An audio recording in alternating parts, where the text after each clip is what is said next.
Voyons le rôle des lymphocytes B. Un lymphocyte B est un leucocyte qui va produire des anticorps. Sur la membrane de ce lymphocyte, vous voyez qu'il y a la présence de molécules ressemblant fortement à des anticorps qui vont lui permettre de reconnaître un antigène précis. On va avoir une spécificité entre l'antigène et le lymphocyte B, de la même manière qu'on a une spécificité entre l'anticorps et l'antigène. Une fois que la reconnaissance entre le lymphocyte B et l'antigène sera réalisée, celui-ci va aller se multiplier dans les ganglions lymphatiques. On va alors obtenir de nombreux lymphocytes B spécifiques de l'antigène qui vous infectent.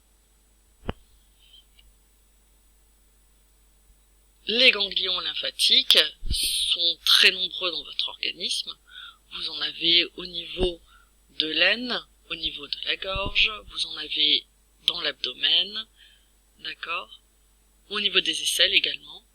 Ce sont ce que le médecin tâte en fait pour savoir si vous avez une infection, parce que quand il gonfle, c'est signe qu'il va y avoir une multiplication des lymphocytes à l'intérieur de ces ganglions.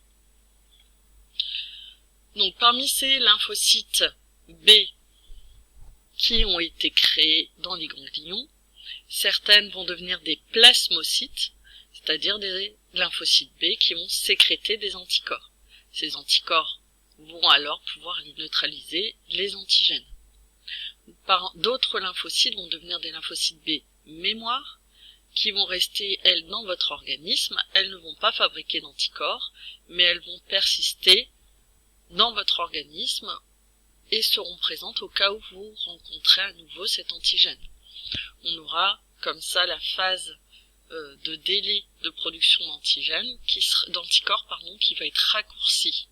Donc la vaccination se base sur la présence de ces lymphocytes B mémoire. Ils peuvent rester en mémoire plusieurs années.